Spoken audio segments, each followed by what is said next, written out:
पवित्र गंगा नदी के तट पर बसे एक छोटे से गांव में लोगों का मानना था कि नदी एक देवी है, जीवनदायिनी और उनकी आत्माओं की रक्षक। लेकिन गांव वालों ने एक और कहानी फुसफुसाई जो पानी के पास कभी जोर से नहीं कही गई थी। उन्होंने इसे गंगा का अभिशाप कहा। बहुत समय पहले, गांव के अस्तित्व में आने से भी पहले, वहां देवी गंगा को समर्पित एक मंदिर था। मंदिर के पुजारी महंत भैरव अपनी भक्ति और अपने लालच के लिए जाने जाते थे। ऐसा कहा गया कि भैरव ने देवी की शक्ति को अपने में बांधकर एक निषिद्ध अनुष्ठान किया। ऐसा करके उसने पवित्र जल को अपवित्र कर दिया। उसके अहंकार से क्रोधित होकर देवी ने उसे अनंत काल तक नदी के नीचे फंसे रहने का श्राप दिया। उसकी आत्मा हमेशा के लिए डूब जाएगी, लेकिन कभी नहीं मरेगी। गांव उस मंदिर के खंडहरों के आसपास विकसित हुआ और वर्षों में लोग इस कहानी को भूल गए। परंतु श्राप उन्हें नहीं भूला। चांदनी रातों में नदी भयानक चांदी की रोशनी से चमकती थी। जो लोग पानी के किनारे के बहुत करीब भटक गए थे, उन्होंने बेहोश दुखद मंत्रोच्चार सुनने का दावा किया। और यदि कोई आधी रात के बाद नदी के किनारे रुकता, तो वह बिना किसी निशान के गायब हो जाता। ऐसी ही एक रात गांव की एक युवा महिला मीरा पानी लाने के लिए नदी के किनारे गई। उसकी मां बीमार पड़ गई थी और गांव के चिकित्सक ने जोर देकर कहा था कि चांदनी आकाश के नीचे खींचे गए पानी में विशेष उपचार शक्तियां होती हैं। मीरा झिझकी लेकिन मना नहीं कर सकी। जैसे ही उसने अपना बर्तन भरा, एक ठंडी हवा पानी में बह गई।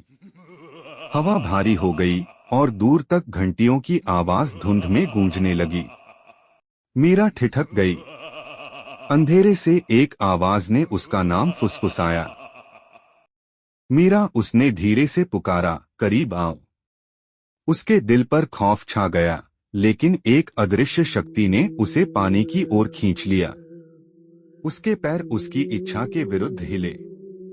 नदी अस्वाभाविक रूप से चमक रही थी और उसने अपनी गहराई से एक छाया को उभरते देखा। फटे हुए पुरोहिती वस्त्र में लिपटी एक आकृति, आंखें खोखली, मुंह अंतहीन प्रार्थना में घूम रहा था। महंत भैरव की आत्मा, इससे पहले कि वह चिल्ला पाती, उसके ठंडे कंकाल हाथों ने उसकी कलाइयों को पकड़ लिया। मुझे मुक्त कर दो, उसने गिड़गिड़ाते हुए कहा। उसकी आवाज सूखे पत्तों की तरह हिल रही थी। मेरे लिए जीवितों का खून लाओ और मैं तुम्हें रिहा कर दूंगा। मीरा संघर्ष करती रही। आंसू उसकी दृष्टि को धुंधला कर रहे थे।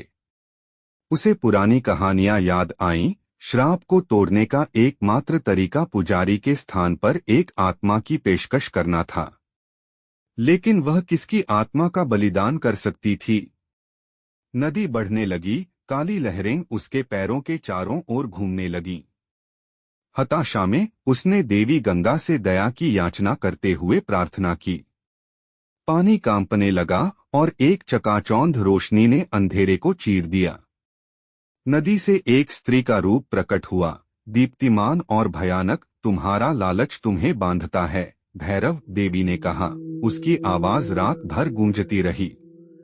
आप दूसरे का दावा नहीं करेंगे। उसके हाथ के झटके से भूत चिल्लाया और मंथन के पानी में विलीन हो गया। नदी शांत हो गई और मीरा हांफते हुए जमीन पर गिर पड़ी। सुबह होने तक गांव वालों ने उसे पानी के किनारे पड़ा हुआ पाया। उसका बर्तन अभी भी भरा हुआ था। मीरा बच गई, लेकिन उसके बाल भूतिया सफेद हो गए थे और उसने फिर कभी उस रात के बारे में बात नहीं की। फिर भी अमावस की रातों में ग्रामीणों को अभी भी नदी से मंत्रोच्चार की धीमी आवाज सुनाई देती है और वे जानते हैं कि महंत भैरव की आत्मा अभी भी वहीं है, उनकी जगह लेने के लिए किसी अन्य आत्मा की प्रतीक्षा कर रही है।